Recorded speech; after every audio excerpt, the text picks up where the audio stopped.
Pasar Sukajadi yang dulunya riuh dengan tawa pedagang dan pembeli, kini berubah menjadi ladang ketakutan. Setiap pagi, suara klakson bajai dan tawar-menawar harga digantikan bisikan-bisikan cemas. Warga tidak lagi berjalan dengan kepala tegak. Mereka menunduk, takut jika sosok bertubuh tinggi besar dan bersuara serak itu muncul. Sosok yang mereka takuti bernama Jarwo, preman garang yang tak segan mematahkan tangan orang hanya karena tak memberi uang rokok. Jarwo bukan sekadar preman biasa. Ia disebut-sebut punya ilmu kebal dan sering menguji kesaktiannya di depan orang banyak. Pernah satu waktu, seorang satpam pasar mencoba melawannya. Hanya dalam sekali pukul, tubuh satpam itu terpental 5 meter dan harus dirawat di rumah sakit selama 2 minggu. Sejak saat itu, tak ada lagi yang berani membantah Jarwo. Bahkan polisi pun memilih menutup mata. Tiap hari Jumat, saat orang-orang khusyuk bersiap ke masjid, Jarwo justru datang ke pasar dengan langkah sombong dan mata liar. Ia akan memalak satu persatu kios, dari pedagang sayur hingga penjual emas.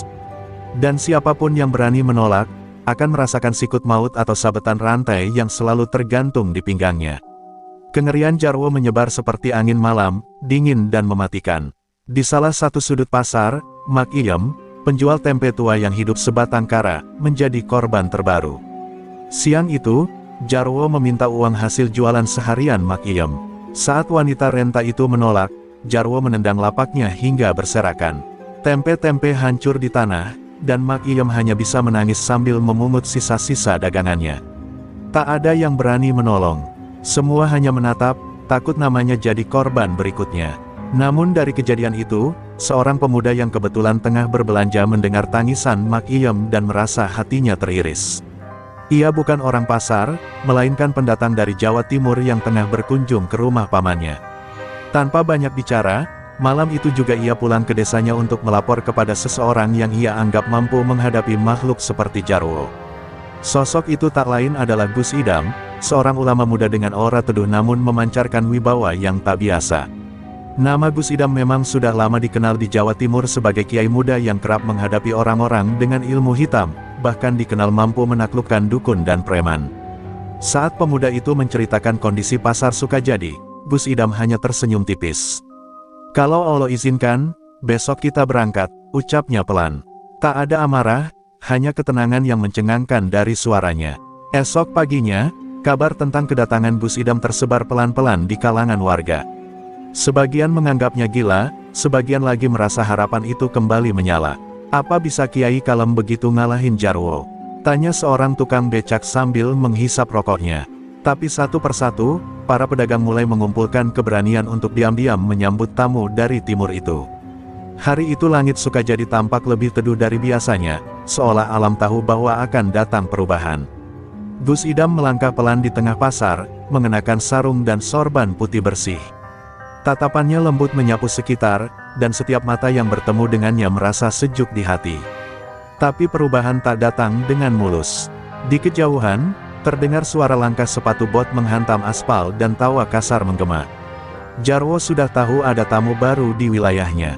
Langkah Gus Idam terhenti di tengah lorong pasar saat suara tawa kasar itu semakin dekat. Warga yang tadinya mulai mendekat untuk menyambut sang kiai, segera mundur menjauh. Mereka tahu, itu tanda Jarwo sedang mendekat. Dari arah barat pasar, tampak sosok tinggi besar dengan jaket kulit usang, rantai logam melingkar di pinggang, dan tatapan mata tajam seperti serigala lapar. Jarwo meludah ke tanah dan mengarahkan telunjuknya ke Gus Idam. "Siapa lo? Mau sok suci di tempat gue?" bentaknya lantang. Gus Idam tidak menjawab, ia hanya menundukkan kepala sebentar, lalu menatap Jarwo dengan senyum tenang. "Saya hanya tamu. Datang karena ada yang mengadu. Dan saya tak berniat mencari musuh." Suara Gus Idam pelan, tapi seolah menggema di seantero pasar. Jarwo terdiam sejenak. Ada sesuatu dari tatapan lelaki bersarung itu yang membuat hatinya bergetar, bukan karena takut, tapi karena tak mengerti. Sebuah perasaan asing yang selama ini tak pernah ia kenal. "Lo pikir gue takut sama jubah putih lo itu?" Jarwo maju beberapa langkah, kini hanya berjarak 2 meter dari Gus Idam. Beberapa warga menutup mulut, takut akan terjadi kekerasan di depan mata mereka. Tapi Gus Idam tak bergerak, bahkan tak berkedip. Ia hanya menatap mata Jarwo dalam-dalam. Tatapan itu menembus seperti sinar, menusuk ke dalam jiwa. Tiba-tiba langkah Jarwo terhenti. Kakinya berat untuk melangkah lebih dekat. Tubuhnya terasa panas, bukan karena marah, tapi seperti terbakar dari dalam. Tangannya yang tadi hendak mengangkat rantai, kini gemetar ringan. Ia menoleh ke kiri dan kanan, seolah mencari alasan untuk menyerang, tapi tak ada satupun keberanian yang tersisa. Apa lo nyatet gue? Gumamnya ragu, suara yang keluar tak sekeras biasanya.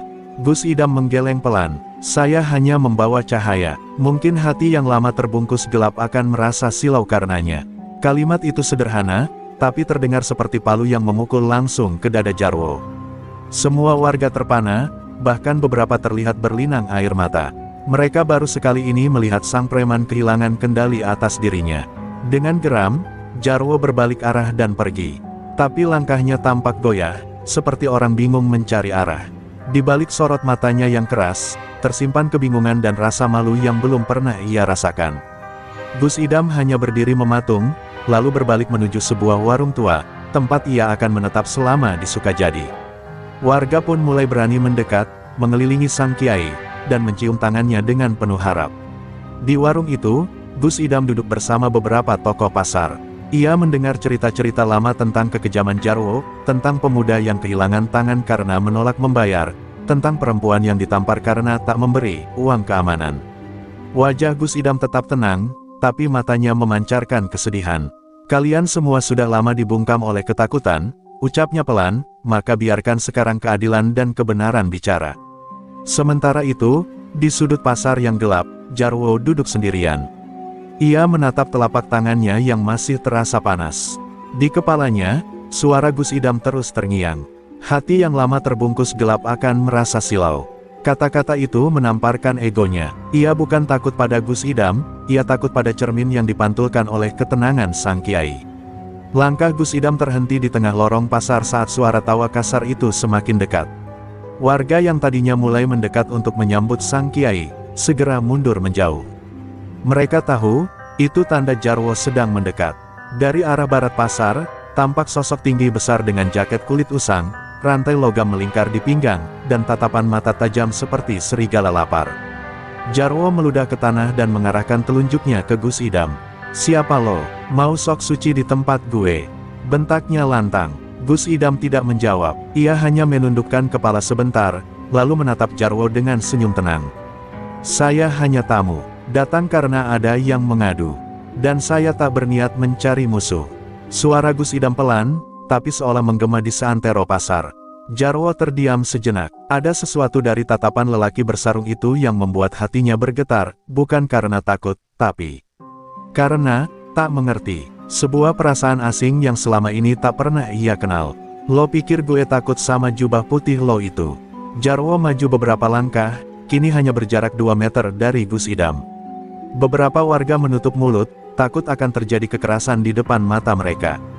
Tapi Gus Idam tak bergerak, bahkan tak berkedip. Ia hanya menatap mata Jarwo dalam-dalam. Tatapan itu menembus seperti sinar, menusuk ke dalam jiwa. Tiba-tiba langkah Jarwo terhenti.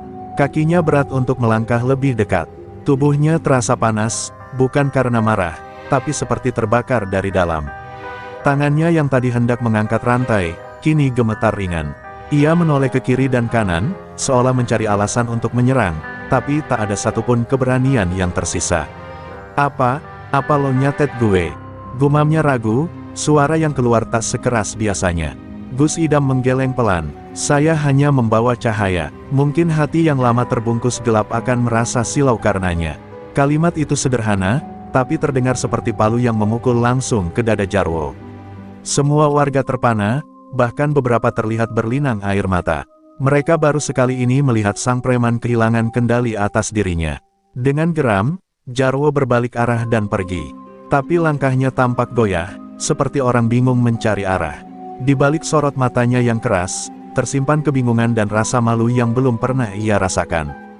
Gus Idam hanya berdiri mematung, lalu berbalik menuju sebuah warung tua, tempat ia akan menetap selama di Sukajadi. Warga pun mulai berani mendekat, mengelilingi sang kiai, dan mencium tangannya dengan penuh harap. Di warung itu, Gus Idam duduk bersama beberapa tokoh pasar. Ia mendengar cerita-cerita lama tentang kekejaman Jarwo, tentang pemuda yang kehilangan tangan karena menolak membayar, tentang perempuan yang ditampar karena tak memberi uang keamanan. Wajah Gus Idam tetap tenang, tapi matanya memancarkan kesedihan. Kalian semua sudah lama dibungkam oleh ketakutan, ucapnya pelan, maka biarkan sekarang keadilan dan kebenaran bicara. Sementara itu, di sudut pasar yang gelap, Jarwo duduk sendirian. Ia menatap telapak tangannya yang masih terasa panas.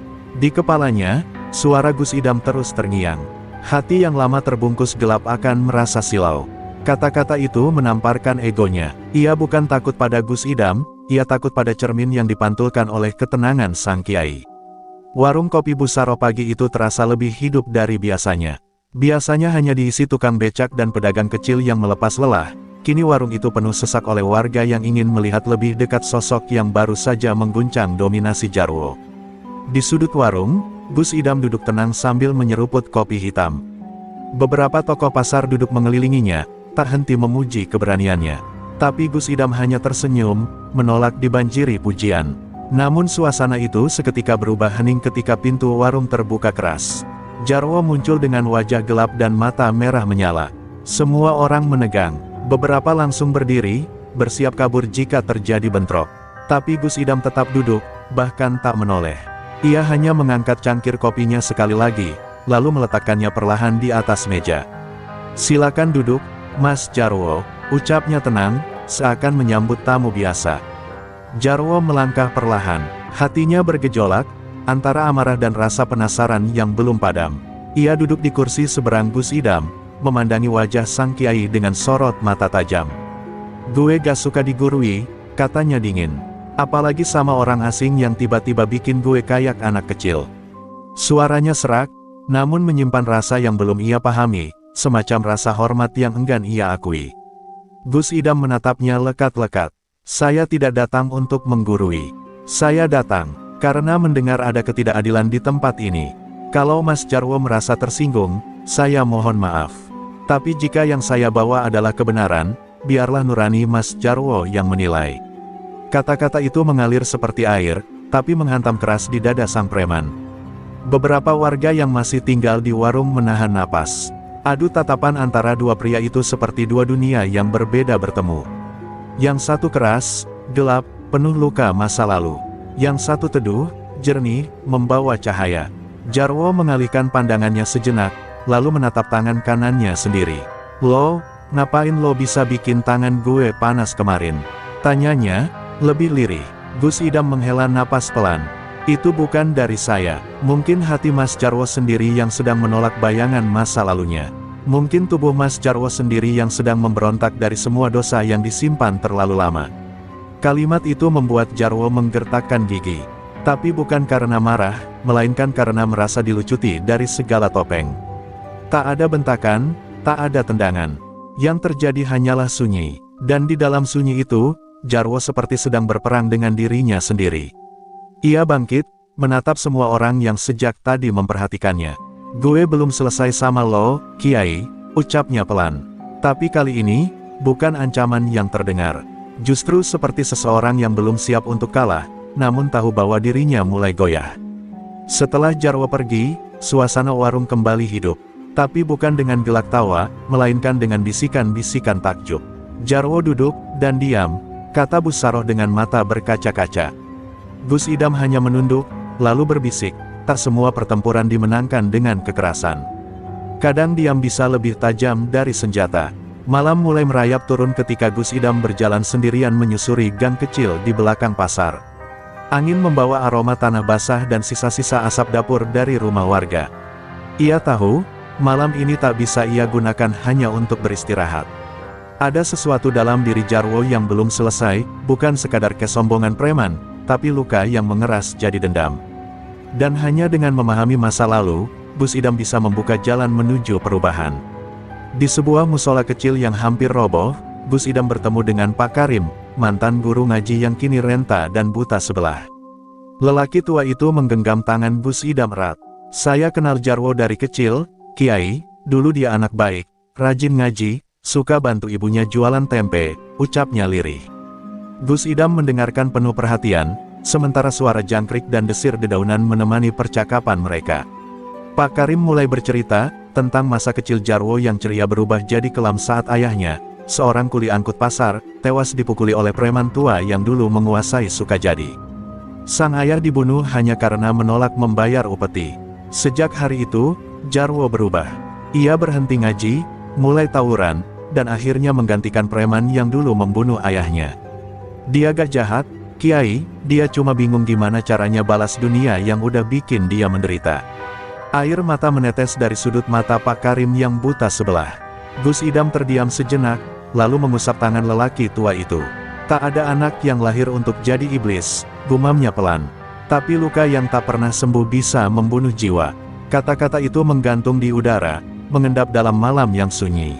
Gus Idam tahu, besok ia harus bicara langsung dengan Jarwo, bukan sebagai musuh, tapi sebagai seseorang yang mengerti rasa kehilangan. Sementara itu, Jarwo duduk di atas atap ruko tua, memandangi bulan yang sembunyi di balik awan. Dalam genggamannya, sebatang rokok menyala pelan, tapi tak pernah ia hisap. Hatinya gelisah, kata-kata Gus Idam masih menggema di pikirannya. Kalau Mas Jarwo masih punya hati, berarti masih ada harapan. Ia menatap kedua tangannya, yang selama ini digunakan untuk mengancam dan menyakiti. Apa benar, gue masih punya hati itu? Tiba-tiba, suara langkah pelan terdengar dari bawah. Seorang anak kecil dari pasar naik membawa termos dan 2 cangkir plastik.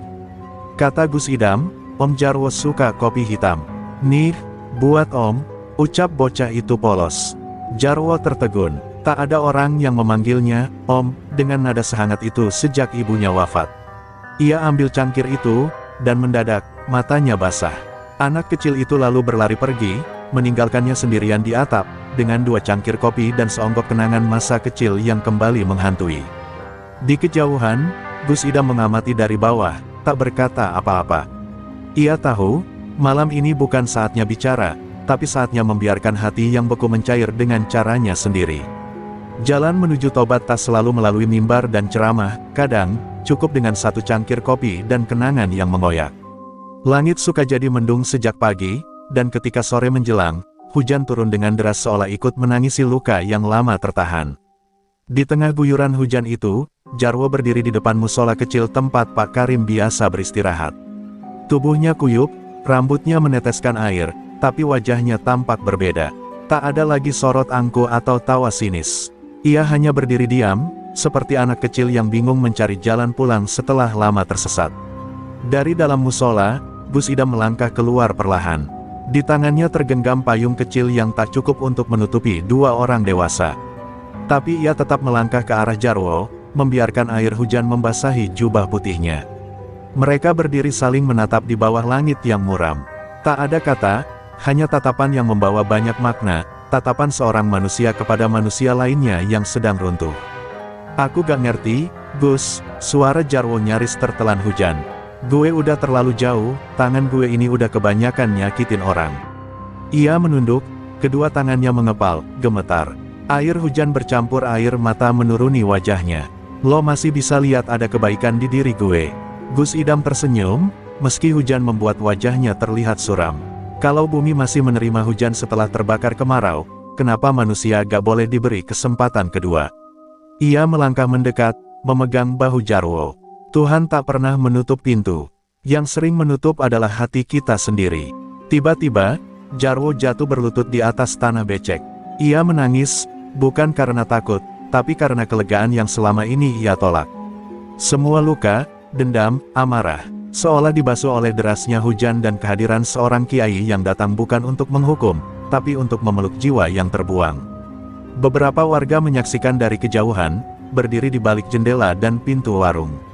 Mereka melihat sesuatu yang tak pernah mereka bayangkan. Jarwo, si preman garang, berlutut di depan Gus Idam dengan tubuh gemetar seperti anak kecil. Hujan terus mengguyur, tapi tak ada satupun yang beranjak. Semua terdiam, larut dalam momen yang menggetarkan hati. Pak Karim keluar dengan langkah terlatih, membawa selimut tua. Ia menyampirkannya ke punggung Jarwo, lalu menepuk pelan bahunya. Kembali, nak, masih ada waktu untuk menebus semuanya. Kata-kata itu membuat Jarwo menggigit bibir, menahan isak yang hampir pecah. Di bawah hujan yang tak kunjung reda, Sukajadi menyaksikan awal dari perubahan. Bukan dengan darah, bukan dengan kekerasan, tapi dengan cahaya sabar dan ketulusan. Gus Idam tahu, perjalanan Jarwo belum selesai, tapi malam ini, pintu itu telah terbuka. Dan kadang, perubahan sejati memang dimulai saat kita berani menangis dalam hujan. Malam itu, suasana di warung kopi Pak Karim berbeda. Lampu-lampu temaram bergoyang ditiup angin sisa hujan, sementara suara kodok bersahut-sahutan dari sawah belakang. Di sudut ruangan, Jarwo duduk memeluk lutut, diam tanpa sepatah kata pun. Warga yang lewat hanya mengintip dari balik pintu, tak percaya bahwa sang preman kini tampak seperti bayangannya sendiri, rapuh dan hancur. Sementara itu, Gus Idam duduk tak jauh darinya, membaca kitab kecil dengan tenang. "Aku baru sadar, aku cuma bikin luka di sini, Gus," suara Jarwo serak, pelan seperti bisikan angin. "Dulu aku pikir kalau orang takut, itu artinya aku kuat. Tapi sekarang, waktu aku lihat mata anak kecil lari dari aku, rasanya kayak ditusuk." Ia tertunduk, menahan genangan air mata. Tangannya mencengkeram lengan sendiri, seolah ingin merobek bekas dosa yang tertanam di kulit. Gus Idam menutup kitabnya dan menatap Jarwo penuh empati. Luka yang ditinggalkan memang perih, tapi lebih menyakitkan kalau dibiarkan tanpa diobati. Ia menghela napas panjang, lalu melanjutkan, "Jarwo, ini bukan soal siapa kamu dulu, tapi siapa kamu mulai malam ini. Kebaikan bukan datang dari sempurna, tapi dari keberanian untuk berubah." Jarwo mengangguk pelan, tapi wajahnya tetap muram. "Tapi orang-orang, mereka gak bakal percaya. Mereka udah telanjur lihat gue sebagai setan, Gus. Mereka udah kehilangan saudara, teman, karena ulah gue. Gimana caranya gue bisa balikin semua itu?" Suaranya nyaris pecah di ujung kata. Setiap kalimat adalah penyesalan yang menumpuk selama bertahun-tahun. Pak Karim yang diam sejak tadi akhirnya angkat bicara. "Anak muda, luka yang kau buat mungkin tak bisa sembuh secepat kau menyesalinya. Tapi mereka akan mulai mengering saat kau mulai menambalnya satu persatu dengan kebaikan. Bukan dengan kata, tapi dengan perbuatan." Kalimat itu menghantam tepat di dada Jarwo. Ia mengangkat kepala, menatap Pak Karim sejenak, lalu mengangguk dalam diam. Malam makin larut, tapi suasana justru semakin hangat. Warga satu persatu mulai masuk ke warung, ada yang membawa makanan kecil, ada yang sekadar duduk sambil memandangi Jarwo dari kejauhan. Tak ada hinaan, tak ada umpatan. Hanya keheningan yang penuh isyarat, masih ada harapan. Dan dari sudut pandang Gus Idam, itulah tanda bahwa cahaya perlahan mulai menembus retakan gelap di hati kampung ini. Jarwo kemudian berdiri perlahan. Ia menghadap Gus Idam dan membungkuk, dalam dan lama. "Gus, kalau lo gak datang, mungkin gue mati dalam gelap." Gus Idam berdiri, menepuk bahu Jarwo, lalu memeluknya erat. "Tuhan tak pernah terlambat mengirim pertolongan, Jarwo. Kadang kita saja yang terlalu lama menutup pintu." Di luar warung, bulan mulai menampakkan wajahnya dari balik awan. Sukajadi malam itu masih menyimpan luka-luka lama, tapi untuk pertama kalinya, luka itu terlihat seperti bisa sembuh. Dengan satu syarat, bahwa Jarwo harus berjalan dalam cahaya yang kini mulai menuntunnya. Fajar belum sempurna merekah ketika seseorang menggedor keras pintu warung Pak Karim. Jarwo yang tengah membersihkan lantai bersama Gus Idam sontak berdiri, tubuhnya menegang. Dari balik celah pintu, terdengar suara parau yang sudah lama tak ingin ia dengar. "Jarwo, dasar pengkhianat, keluar lo sekarang juga." Suara itu milik Rambo, tangan kanan Jarwo dulu, orang paling setia yang kini berubah menjadi pemimpin baru kelompok preman pasar. Gus Idam menepuk bahu Jarwo pelan, seolah berkata, "Saatnya kau berdiri untuk pilihanmu." Jarwo menarik napas panjang dan membuka pintu. Di luar, berdiri 3 orang dengan wajah garang dan tatapan benci. "Lo kira bisa kabur dari masa lalu begitu aja? Wow. Dulu kita sama-sama berkuasa. Sekarang lo malah ikut-ikut kiai. Hina banget lo sekarang," cibir Rambo sambil menunjuk wajah Jarwo dengan tatapan melecehkan. "Aku gak kabur, Ram," jawab Jarwo dengan suara mantap, meski matanya masih menyimpan gentar.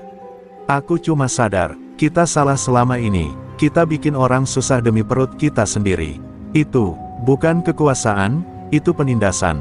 Kata-kata itu membuat warga yang mulai berdatangan terdiam. Belum pernah mereka dengar Jarwo berbicara dengan hati seperti itu. Namun, Rambo tidak gentar. Ia mengayunkan pukulan ke arah Jarwo dengan marah. Tapi sebelum tangannya menyentuh wajah Jarwo, sesuatu menghentikannya. Tangan Gus Idam telah lebih dulu menangkap pergelangan Rambo dengan kekuatan luar biasa. Mata sang kiai menatap tajam, dan saat itulah Rambo merasakan sesuatu yang tak pernah ia rasakan sebelumnya, ketakutan yang menusuk tulang.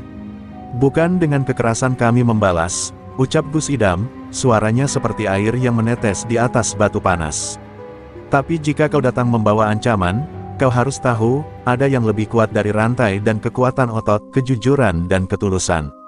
Rambo mencoba menarik tangannya, tapi genggaman Gus Idam membuatnya lemas, lalu mundur beberapa langkah dengan wajah kebingungan.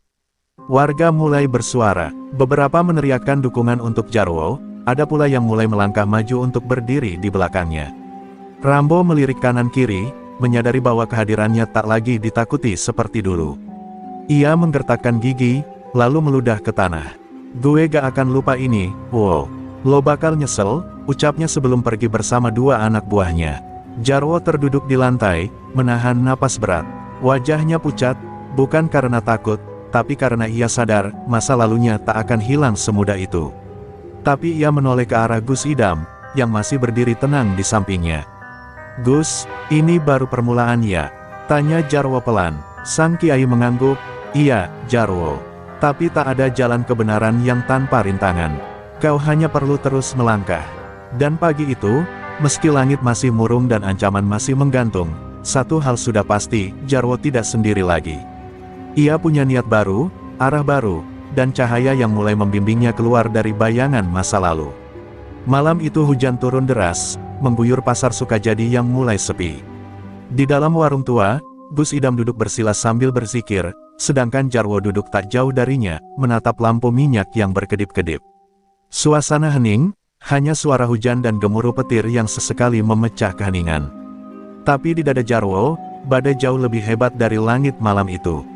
Hatinya tak tenang sejak pertemuan terakhir dengan Rambo. Ia tahu, ini belum selesai.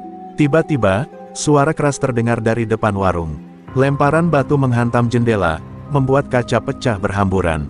Jarwo spontan berdiri, matanya menyalang. "Gus, mereka datang lagi." Tapi Gus Idam hanya tetap tenang, menoleh dan berdiri perlahan. "Jangan biarkan kemarahan yang mengendalikanmu." "Wow, ini ujian." Suaranya lembut, tapi tegas, seperti mata air yang menenangkan. Beberapa warga mulai berdatangan, mengungsi ke warung Gus Idam karena takut rumah mereka ikut dirusak. Di luar, bayangan para preman bekas anak buah Jarwo bergerak seperti hantu. Mereka menyalakan api, berteriak-teriak memprovokasi. "Keluar lo, Jarwo, kalau lo jantan, jangan ngumpet di balik sarung kiai." Salah satu dari mereka bahkan melemparkan botol berisi bensin ke arah warung, tapi entah kenapa, botol itu terpental sebelum menyentuh tanah, seolah ditolak oleh kekuatan tak kasat mata. Jarwo mengepalkan tinjunya, ia ingin melawan, ingin membalas semua ini, tapi Gus Idam menatapnya sambil berkata, "Pilihannya hanya dua, kembali ke kegelapan, atau bertahan dalam terang meski terluka." Kata-kata itu menusuk. Jarwo tahu, inilah saatnya ia membuktikan bahwa pertobatannya bukan sekadar ucapan. Ia maju ke depan warung, membuka pintu dengan langkah berat. Dengan suara lantang, ia berdiri di depan api unggun yang dibuat para preman. "Kalian mau apa? Mau lihat gue jadi binatang lagi? Udah cukup, gue gak akan jadi budak kebencian lagi." Suaranya menggema di tengah hujan. Beberapa dari mereka tertawa, tapi ada juga yang mulai ragu. Tak ada yang menyangka Jarwo bisa berbicara seperti itu, bukan dengan amarah, tapi dengan nyawa baru di balik suaranya. Dari balik kerumunan, Rambo muncul dengan wajah penuh benci. "Jadi lo pilih mati demi jadi murid kiai? Oke, kita bikin itu jadi kenyataan." Ia mengangkat parang dari balik jaketnya. Tapi sebelum ia melangkah lebih jauh, terdengar suara azan dari dalam warung, dikumandangkan Gus Idam dengan penuh hikmat. Seakan waktu terhenti, suara azan itu membelah udara, menembus dada semua yang mendengarnya. Langkah Rambo terhenti, tangannya gemetar memegang parang, tatapannya mulai goyah, seperti diliputi sesuatu yang asing. Beberapa anak buahnya mulai mundur perlahan. Hati-hati mereka yang selama ini beku, untuk pertama kalinya merasa hangat oleh panggilan langit. Dan Jarwo, dengan mata berkaca-kaca, berlutut di tanah, menengadah ke langit malam yang basah, memanjatkan doa, "Ya Allah, kuatkan aku dalam jalan ini." Di balik hujan dan bayangan, cahaya mulai menyelinap perlahan ke dalam jiwa-jiwa yang lama tertidur. Rambo masih berdiri mematung di depan kerumunan. Parang di tangannya menggigil, bukan karena dingin malam, tapi karena jiwanya diguncang. Suara azan dari dalam warung menusuk lubuk hatinya yang selama ini keras seperti batu. Ia menoleh ke kanan dan kiri, mencari keberanian di wajah anak buahnya, tapi yang ia temukan hanyalah kebingungan dan ketakutan. Rambo menggeram, berusaha menepis perasaan asing yang menyelusup ke dalam dadanya. Langkah Jarwo maju perlahan, menembus genangan air yang terciprat oleh hujan. Kalau lo mau bunuh gue, sekarang waktunya. Tapi inget, gue bukan Jarwo yang dulu. Gue gak akan balas. Gue cuma mau lo lihat, ada jalan lain, bro. Suaranya lirih, nyaris tenggelam oleh suara hujan, tapi anehnya, semua orang mendengarnya dengan jelas. Seolah malam itu menyisakan satu-satunya suara yang ingin langit dengarkan. Rambo mengangkat parang setinggi dada. Matanya merah, tapi sorotnya tak lagi setegar semula. Tiba-tiba, tangannya bergetar hebat, parang itu bergoyang, dan jatuh. Besi itu menghantam tanah becek dengan suara nyaring, membuat semua yang menyaksikan menarik napas dalam-dalam. Rambo jatuh berlutut, menutup wajahnya dengan dua tangan. Gue capek. Wow, capek jadi iblis tiap hari. Tak ada yang bersorak, tak ada yang bersiul, yang ada hanya keheningan. Beberapa preman lain mulai ikut menunduk, bahkan ada yang menangis diam-diam. Malam itu, bukan hanya parang yang gugur di tanah, tapi juga ego, dendam, dan luka yang bertahun-tahun disimpan dalam dada lelaki-lelaki keras itu. Mereka hancur dalam hening, bukan karena pukulan, tapi karena cahaya yang tak bisa mereka tolak. Gus Idam keluar dari warung, membawa selimut dan air hangat. Ia tidak berkata apapun saat melihat Rambo menangis. Ia hanya mendekat, menyelimuti tubuh yang basah kuyup itu, dan duduk di sampingnya tanpa menuntut penjelasan. Di sisi lain, Jarwo juga ikut duduk, menggenggam bahu bekas musuhnya dengan tangan yang dulu biasa memukul, kini menguatkan. Warga mulai keluar dari rumah-rumah mereka. Pelan-pelan, mereka mendekat. Beberapa ibu-ibu membawa makanan hangat. Anak-anak yang selama ini takut pada gerombolan preman, kini melihat mereka dengan mata berbeda. Ada yang menepuk pundak Rambo, ada yang menangis sambil memeluk Jarwo. Malam yang awalnya diwarnai ketakutan, kini berubah jadi malam penuh haru. Ini bukan akhir, ucap Gus Idam pelan, menatap langit yang mulai cerah. Tapi inilah awal dari jalan panjang menuju kebaikan. Jarwo mengangguk, dan Rambo, meski dengan mata sembab, tersenyum kecil. Senyum yang belum pernah ia tunjukkan seumur hidupnya. Senyum seorang manusia yang akhirnya menemukan jalan pulang. Dan di tengah hujan yang mulai reda, parang itu tetap tergeletak di tanah. Bukan lagi sebagai senjata, tapi sebagai simbol bahwa kebencian, jika dijatuhkan dengan keikhlasan, bisa berubah menjadi jembatan menuju ampunan. Pagi itu, Sukajadi diselimuti embun yang lebih sejuk dari biasanya. Warung tempat Gus Idam menginap dipenuhi oleh wajah-wajah baru yang bersinar, bukan karena materi, tapi karena jiwa yang menemukan arah. Jarwo duduk bersila di depan Gus Idam, mengenakan peci putih pemberian salah satu warga, sementara Rambo berdiri di belakangnya, masih malu tapi tak lagi sembunyi. Di sudut lain, beberapa preman bekas anak buah Jarwo mulai membantu membersihkan lingkungan pasar, tanpa diminta. Apa ini akhir dari segalanya, Gus? Tanya Jarwo lirih, suaranya bergetar namun mantap. Gus Idam tersenyum, menatap wajah lelaki yang dulu begitu ditakuti itu. Ini bukan akhir, Jarwo. Ini awal dari hidup yang baru. Hidup yang kau jalani dengan hati, bukan dengan amarah. Kata-kata itu membuat Jarwo menunduk, menahan air mata yang hampir tumpah. Dulu ia ditakuti karena kekuatan, sekarang ia mulai dihormati karena perubahan. Di luar warung, warga berkumpul. Ada yang membawa makanan, ada pula yang sekadar ingin bersalaman dengan Jarwo dan Rambo. Tidak ada cemoohan, tidak ada sindiran. Hanya pelukan hangat dan tangis haru. Kita semua pernah salah, kata Pak RT, tapi tak semua punya keberanian untuk berubah. Suara itu membuat suasana makin syahdu. Beberapa ibu-ibu bahkan menyeka air mata sambil memeluk anak-anak mereka. Gus Idam kemudian berdiri, mengangkat tangan dan mengajak semua orang untuk membaca doa bersama. Suaranya tenang, tapi penuh energi. Ketika doa selesai, matahari mulai naik perlahan, seolah memberi restu pada jalan baru yang ditempuh para pendosa itu. Langit Sukajadi tampak lebih bersih dari biasanya, dan angin bertiup membawa harapan. Jarwo kemudian bangkit, menatap Gus Idam dengan mata berkaca-kaca. "Terima kasih, Gus. Kalau bukan karena panjenengan, mungkin gue udah mati jadi manusia paling keji." Gus Idam hanya tersenyum. "Bukan saya yang mengubahmu, Jarwo. Hati kecilmu yang akhirnya mau bicara. Saya hanya mengetuk." Sebelum pergi meninggalkan Sukajadi, Gus Idam sempat memeluk satu persatu orang yang kini sudah ia anggap saudara. Ia memberi nasihat, doa, dan pesan-pesan singkat yang menyentuh hati. Kepada Rambo, ia berpesan, "Jadilah pelindung yang menenangkan, bukan menakutkan." Dan kepada Jarwo, ia titipkan mushaf kecil, dengan catatan, "Buka ini setiap kali gelap itu mencoba kembali." Saat mobil Gus Idam melaju pelan meninggalkan kampung itu, warga Sukajadi berjejer di pinggir jalan, melambai dan mendoakan dalam diam. Jarwo dan Rambo berdiri paling depan, bersisian, dengan wajah yang kini tak lagi ditutup dendam, tapi dibasuh cahaya baru. Dan di langit yang mulai biru sempurna, jalan pulang bagi para pendosa itu terbentang luas, tak lagi dipenuhi bayang-bayang, tapi harapan. Beberapa bulan telah berlalu sejak kepergian Gus Idam dari Sukajadi. Tapi jejaknya tak pernah benar-benar pergi.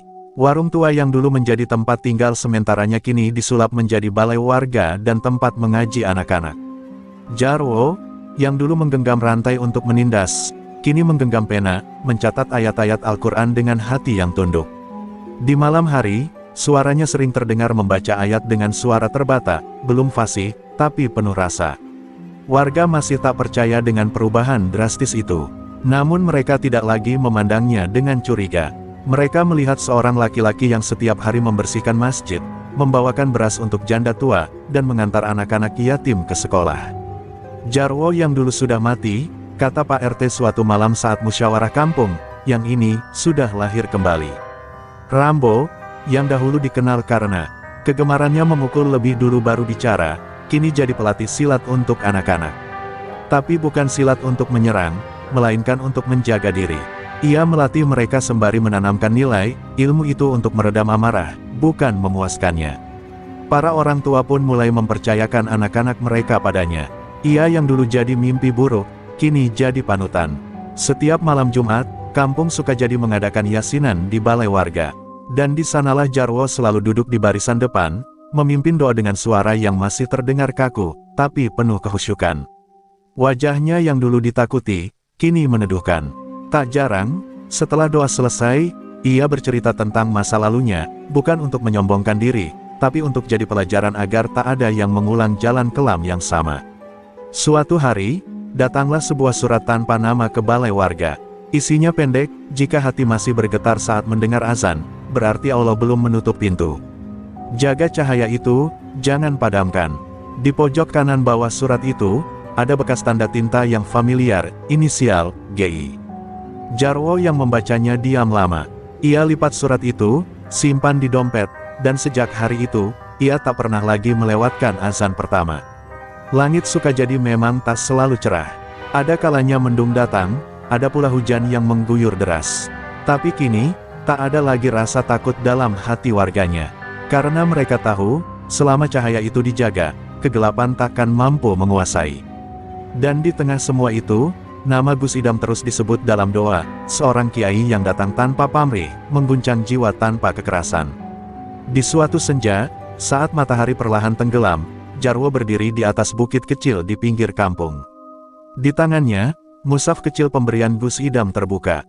Ia pandangi langit dan berkata lirih, "Terima kasih, Gus. Kau datang membawa cahaya, dan kami takkan biarkan cahaya itu padam." Angin berhembus pelan, seperti menyampaikan bahwa sang kiai mendengar, meski dari jauh. Langit Sukajadi sore itu tampak murung, seolah menahan hujan yang enggan turun. Di sebuah surau kecil dekat pasar, suara azan maghrib berkumandang pelan, mengalun syahdu di antara riuh kendaraan yang mulai sepi. Di teras surau, Jarwo duduk bersila dengan wajah tenang, menatap mushaf Al-Quran yang terbuka di hadapannya. Tak jauh darinya, beberapa mantan anak buahnya, termasuk Rambo dan Komar, juga ikut dalam majelis pengajian rutin. Mereka kini bersorban, bukan lagi bersenjata. Suasana yang dulu mustahil, kini jadi nyata. Tiba-tiba, dari ujung jalan pasar, terlihat sosok bersarung putih dengan langkah perlahan. Warga yang melihatnya langsung berlari kecil sambil berbisik, Gus Idam datang lagi. Seolah mimpi, sang kiai yang mengubah arah hidup mereka kini kembali hadir, tanpa pemberitahuan, tanpa pengawalan. Hanya dengan senyumnya yang khas dan tatapan yang membuat dada siapapun terasa lapang. Jarwo yang mendengar kabar itu langsung berdiri, wajahnya gemetar, seperti anak kecil yang menanti kedatangan ayah setelah lama pergi. Mereka bertemu di pelataran surau. Tak ada kata-kata di awal, hanya pelukan hangat yang disambut dengan derayan air mata. Jarwo tak mampu berkata banyak, hanya mengucap, "Saya masih belajar, Gus, saya belum pantas." Gus Idam tersenyum lembut dan menepuk bahu Jarwo. "Tak ada yang lahir langsung suci, yang penting engkau berjalan di atas cahaya, meski terseok-seok." Kalimat itu mengguncang semua yang hadir. Bahkan Rambo yang dikenal garang, tak sanggup menahan tangisnya. Malam itu, Gus Idam duduk bersama warga, mengisi pengajian dengan tema sederhana, menjadi manusia yang tak menyakiti. Ceramahnya tak panjang, tapi mengiris hati. Ia tak membicarakan surga atau neraka, melainkan tentang tanggung jawab manusia pada manusia lain. Tak ada bekas sujud di dahi yang berguna, jika tangan kita masih melukai sesama, ucapnya.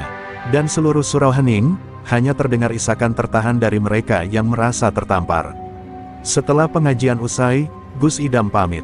"Aku hanya mampir, mengingatkan bahwa jalan ini panjang, dan kalian harus saling menjaga." Jarwo menggenggam tangan Gus Idam erat, tak ingin melepas.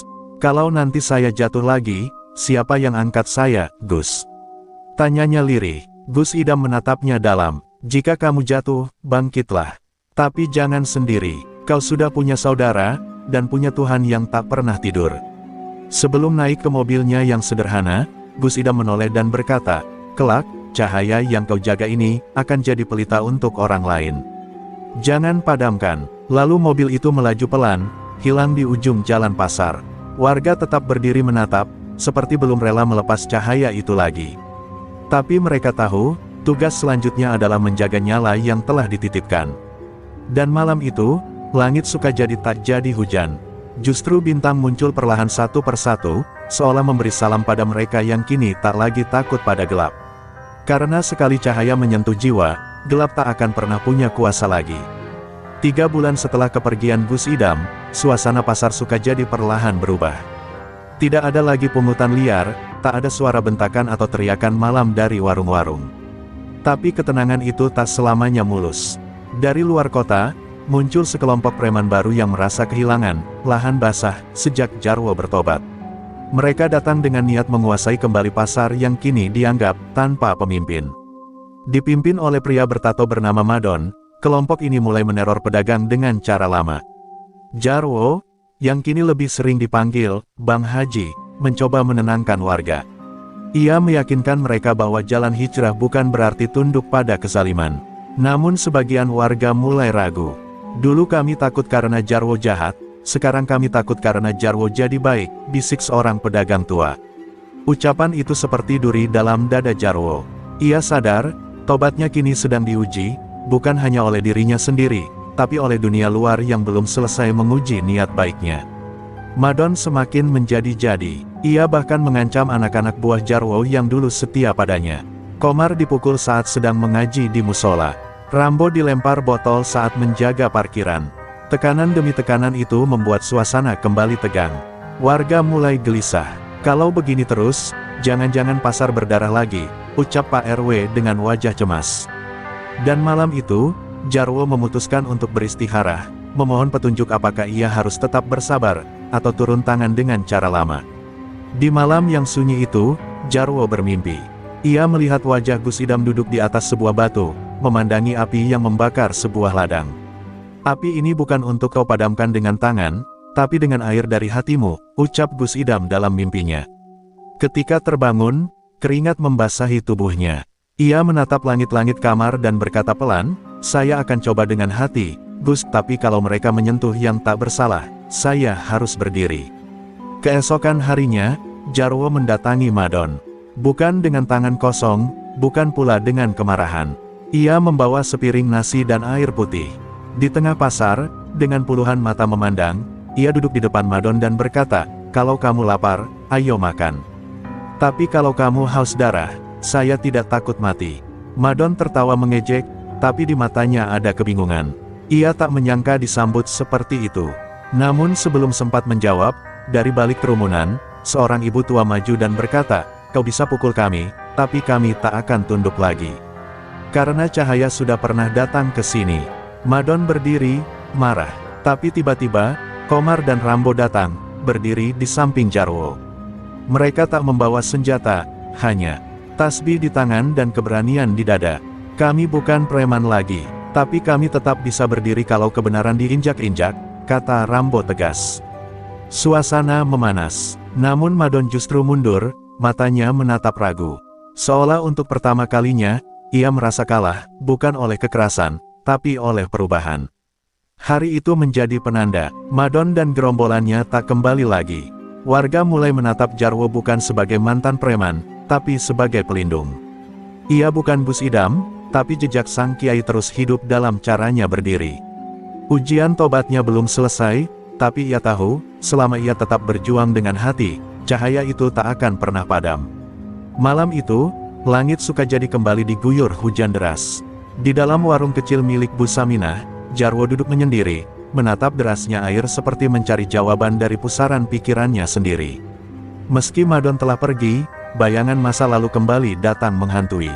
Suara tangis korban, jeritan ketakutan warga, dan tatapan penuh dendam dari orang-orang yang pernah ia sakiti muncul seperti film tua yang diputar ulang dalam kepalanya. Tobatnya telah berjalan, tapi luka yang ia torehkan belum tentu telah sembuh di hati orang lain. Sore sebelumnya, seorang pemuda berjaket lusuh datang ke pasar. Tatapannya menusuk, dan wajahnya asing. Tapi saat melihat Jarwo, ia menggertakkan giginya. "Kau ingat nama Darman?" ucapnya lirih namun jelas. Jarwo terdiam, nama itu seperti palu godam yang menghantam dadanya. Darman adalah salah satu korban kebrutalannya di masa lalu, seorang ayah muda yang dipukuli hanya karena berani menegurnya. Dan kini, anaknya berdiri di hadapannya dengan mata penuh benci. "Ayah saya lumpuh karena kamu, dan meninggal dalam kesedihan," ucap pemuda itu. Warga sekitar mulai berkumpul, beberapa menahan napas, yang lain menunduk, takut akan kembali terjadi kekacauan. Tapi Jarwo tidak membela diri. Ia berdiri, berjalan mendekat, lalu bersimpuh di depan pemuda itu. "Kalau kau mau pukul saya, silakan. Saya memang salah," katanya lirih, seperti menahan tangis. Keheningan menyelimuti suasana. Tidak ada yang menyangka preman yang dulu ditakuti kini rela menunduk serendah itu. Pemuda itu mengangkat tangan, siap menghantam wajah Jarwo. Tapi tangan itu berhenti di udara. Wajahnya gemetar, dan air mata justru menetes dari sudut matanya. "Saya ingin membenci, tapi kenapa malah merasa kasihan?" bisiknya. Ia lalu berlari menjauh, meninggalkan kerumunan yang terdiam kaku. Jarwo tetap berlutut, bahkan setelah pemuda itu pergi. Wajahnya basah bukan hanya karena hujan, tapi karena beban masa lalu yang tak bisa ia tebus hanya dengan penyesalan.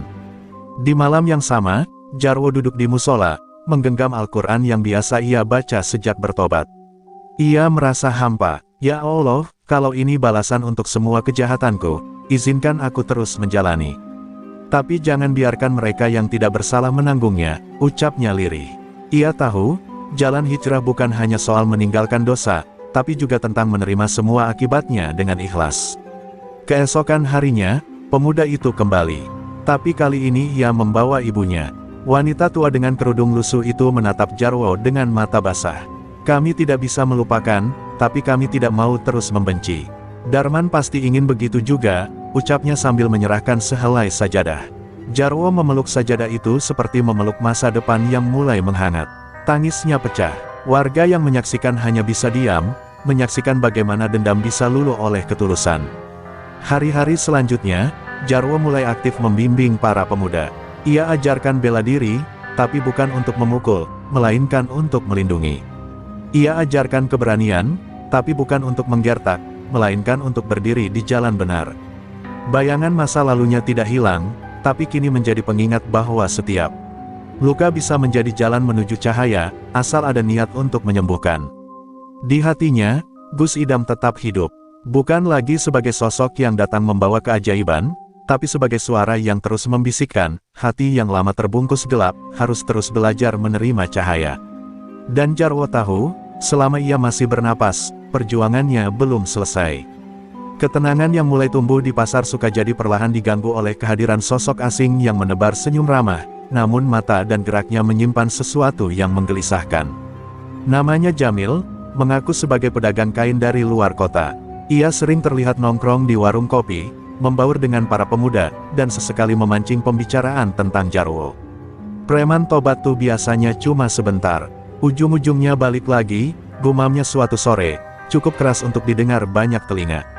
Awalnya warga tak menggubris, tapi perlahan, ucapan Jamil mulai meresap ke hati sebagian pemuda yang dulunya tunduk pada Jarwo. Mereka mulai berbisik-bisik, mulai ragu, bahkan beberapa merasa kehilangan arah. Kita ini dulu disegani karena kuat, sekarang malah disuruh jadi lembek, ujar salah satu dari mereka. Jamil terus memprovokasi dengan lihai, menabur benih keraguan dan dendam yang nyaris padam. Ia seperti api kecil yang meniup bara dalam sekam. Jarwo merasakan perubahan itu. Tatapan anak-anak muda yang dulu menghormat kini mulai menyimpan tanya. Ia mencoba tetap tenang, tapi malam-malamnya mulai dipenuhi kegelisahan. Ia mendatangi Gus Idam yang saat itu sedang mengajar di langgar kecil. Saya takut, Gus, bukan pada mereka, tapi pada diri saya sendiri. Takut kalau jalan ini tak bisa saya pertahankan, ucapnya dengan mata redup. Gus Idam menepuk bahunya dan berkata, orang yang sadar akan kelemahan dirinya, justru lebih kuat dari mereka yang merasa tak bisa jatuh. Sementara itu, Jamil mulai merekrut beberapa pemuda untuk kembali mengamankan pasar. Mereka menawarkan jasa penjagaan, meminta iuran, dan menebar ancaman halus pada pedagang yang menolak. Dalam seminggu, suasana pasar kembali tegang. Jarwo yang hendak menegur, justru ditantang. Dulu lo juga begitu, bro. Kenapa sekarang sok suci? Ejek seorang pemuda, membuat dada Jarwo serasa ditusuk. Titik balik terjadi saat warung Bu Saminah dilempari batu oleh orang tak dikenal. Jendela pecah, dan cucunya yang sedang tidur terluka. Jarwo datang paling pertama, menggendong anak kecil itu ke puskesmas dengan wajah pucat dan rahang mengeras. Setelah itu, ia berdiri di tengah pasar, menatap semua orang dengan tatapan yang tak lagi marah, tapi luka yang dalam. Kalau saya harus disalahkan atas masa lalu saya, silakan. Tapi jangan jadikan ketakutan sebagai alasan untuk menyakiti yang tak bersalah. Ucapan itu menghentak hati banyak orang. Bahkan beberapa pemuda yang tadi ikut Jamil mulai ragu. Tapi Jamil tak tinggal diam. Ia mendatangi Jarwo malam itu, sendiri, dan melemparkan tantangan. Besok malam, kita lihat siapa yang pantas pimpin pasar ini. Kalau lo kalah, lo pergi dari sini. Kalau gue kalah, gue yang minggat. Jarwo menatapnya tajam. Saya tidak cari kekuasaan, tapi kalau kehadiran saya dibenci, biar warga yang putuskan. Malam itu, Gus Idam salat tahajud lebih lama dari biasanya. Ia tahu, pertarungan esok bukan sekadar adu otot, tapi pertarungan batin dan prinsip. Kadang, musuh terberat bukan yang di luar sana, tapi yang memakai wajah kita, suara kita, dan menggoda dari dalam, bisiknya lirih. Ia tahu, yang sedang dihadapi Jarwo kini, bukan sekadar Jamil. Tapi bayangan dirinya sendiri yang belum sepenuhnya padam. Malam yang dijanjikan pun tiba. Pasar Sukajadi sepi dari aktivitas jual beli, namun ramai oleh bisik-bisik dan tatapan penuh tegang. Di tengah lapangan tanah kosong, diterangi lampu-lampu warung yang digeser ke pinggir, berdiri dua sosok yang kontras, Jarwo dengan kaos polos dan sarung yang diikat di pinggang, serta Jamil yang mengenakan jaket kulit dan sarung tangan besi di kedua tangan. Bukan cuma soal siapa kuat, tapi siapa yang layak berdiri di sini, ujar Jamil sambil memutar lehernya, menebar ancaman. Jarwo berdiri tenang, tapi dalam dadanya badai berkecamuk. Ia tahu ini bukan sekadar duel, tapi pertarungan untuk menebus masa lalu. Warga mengelilingi mereka dalam diam, tak ada sorak-sorai, hanya kesunyian yang membuat malam semakin menekan. Di antara kerumunan, Gus Idam berdiri memejamkan mata, membisikkan doa dalam hati, menyerahkan semuanya pada kehendak ilahi. Tanpa aba-aba, Jamil meluncur duluan dengan pukulan keras ke arah dada Jarwo. Tubuh Jarwo sempat terhuyung, tapi ia tak membalas. Ia hanya menangkis, sesekali menghindar. Ayo, balas, bukankah dulu lo raja di sini? Teriak Jamil penuh ejekan, tapi Jarwo hanya menatapnya, matanya sayu namun membara. Kalau gue balas dengan dendam, sama aja gue kembali ke masa lalu, jawabnya parau. Pukulan demi pukulan dilayangkan Jamil, namun semuanya tak membuat Jarwo membalas. Hingga satu saat, Jamil menyerang dengan tendangan berputar, menghantam rahang Jarwo dan membuatnya tersungkur. Beberapa warga menjerit pelan, namun Jarwo bangkit perlahan, darah mengalir dari sudut bibirnya. Ia mendongak, menatap langit yang gelap, lalu menatap Jamil dengan mata penuh luka dan keberanian. Pukul terus, tapi lo nggak akan bisa kalahin hati yang udah memilih untuk berubah. Tiba-tiba langkah Jamil terhenti.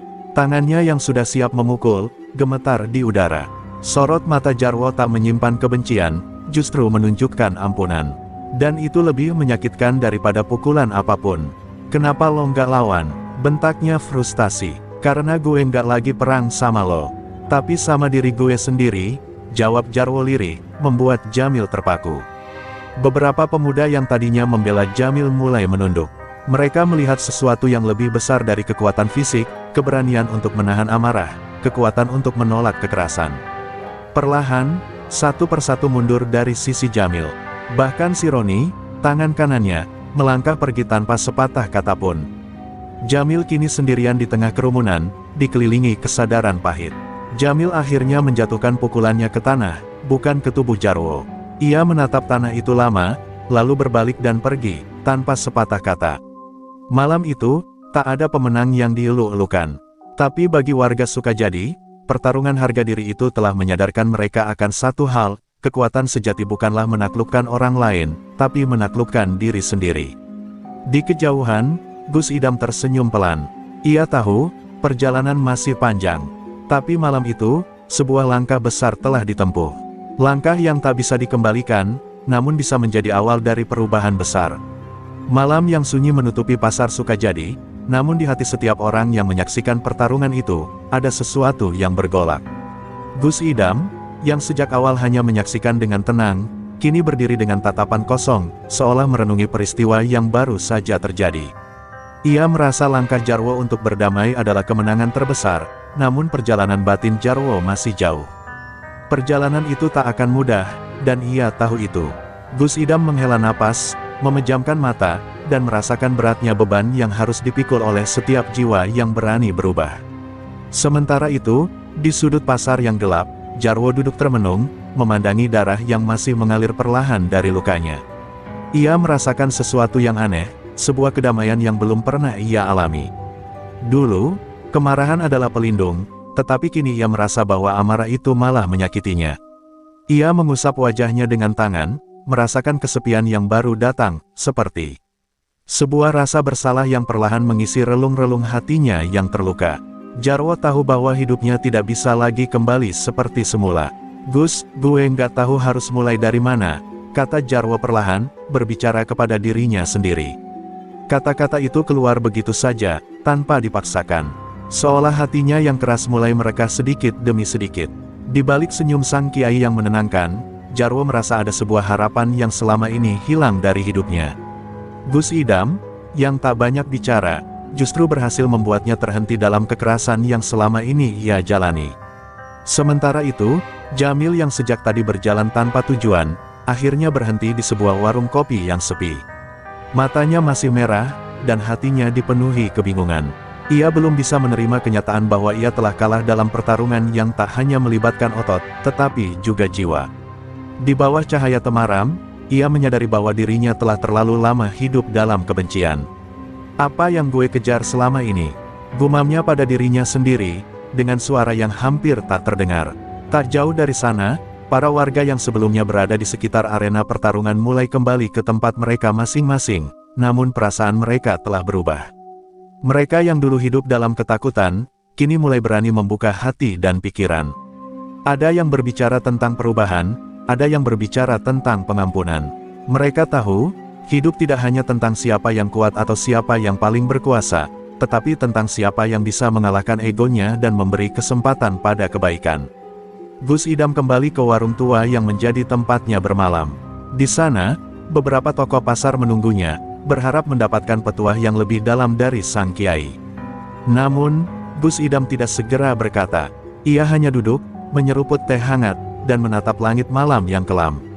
Wajahnya penuh dengan renungan. Perubahan itu seperti api, ucapnya akhirnya, dengan suara lembut. Ia tak pernah muncul begitu saja. Ia perlu dibakar, dikipasi, dan dibimbing agar api itu tak membakar dirinya sendiri. Tiba-tiba, Jarwo datang ke warung itu dengan langkah yang sedikit ragu. Warga yang ada di dalam warung langsung diam, menatapnya dengan tatapan yang campur aduk, ada yang takut, ada yang ingin tahu, dan ada pula yang berharap. Jarwo, dengan kepala sedikit menunduk, mendekati Gus Idam. "Gus, gue nggak tahu apakah gue bisa berubah sepenuhnya. Tapi gue ingin coba, gue ingin merasakan apa yang lo rasakan, damai." Suara Jarwo sedikit bergetar, tapi matanya yang penuh tekad menunjukkan bahwa ia serius. Gus Idam hanya tersenyum dan mengangguk.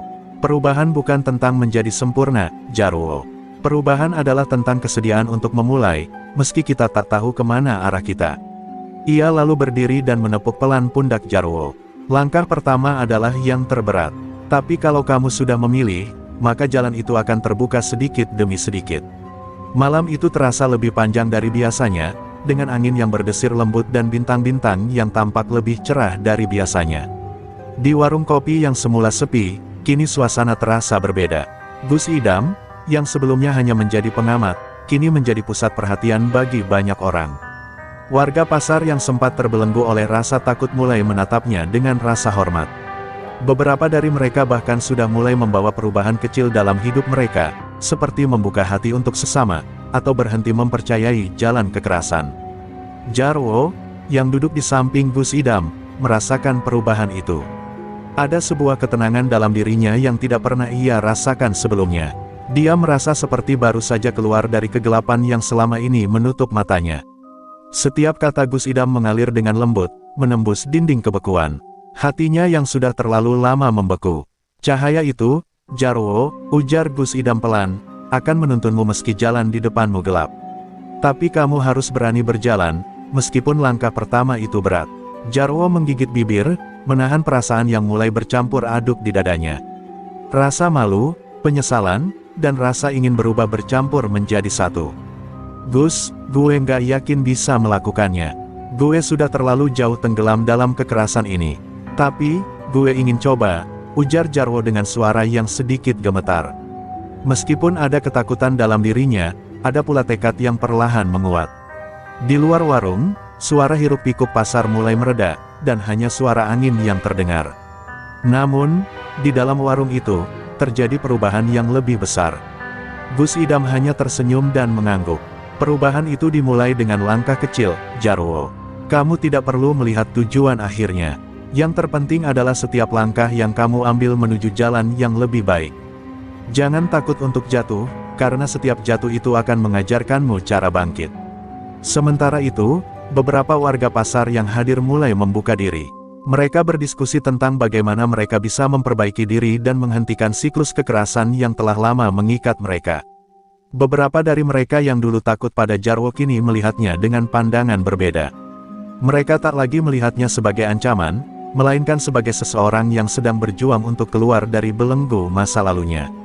Gus Idam, yang masih duduk dengan tenang, memperhatikan perubahan di sekitarnya. "Kalian akan melihat bahwa kasih sayang bisa lebih kuat daripada kekerasan," ujarnya dengan suara penuh kebijaksanaan. "Setiap orang yang mau berubah adalah harapan bagi orang lain. Ingatlah, kalian tak pernah sendirian dalam perjalanan ini. Kalian punya satu sama lain." Jarwo yang mendengar kata-kata itu merasakan sebuah beban yang terangkat dari pundaknya. Namun, ia tahu bahwa jalan untuk benar-benar berubah tidak akan mudah. Begitu banyak kebiasaan buruk yang harus ia perangi dalam dirinya. Namun, saat matanya bertemu dengan mata Gus Idam, ia merasakan sebuah harapan baru, harapan yang dulu tidak pernah ada dalam hidupnya. Ia tahu bahwa langkahnya ke depan tidak akan mudah, tetapi ia siap untuk memulai. "Gus, gue ingin mulai dari sekarang," ujar Jarwo dengan penuh keyakinan. "Gue nggak tahu kemana jalan ini akan membawa, tapi gue siap untuk berjalan." Gus Idam tersenyum lebar, menyadari bahwa pertempuran terbesar yang harus dihadapi bukanlah dengan kekuatan fisik, melainkan dengan kekuatan hati. "Langkah pertama itu sudah kamu ambil, Jarwo. Sekarang, teruslah berjalan, dan biarkan cahaya itu menuntun jalanmu."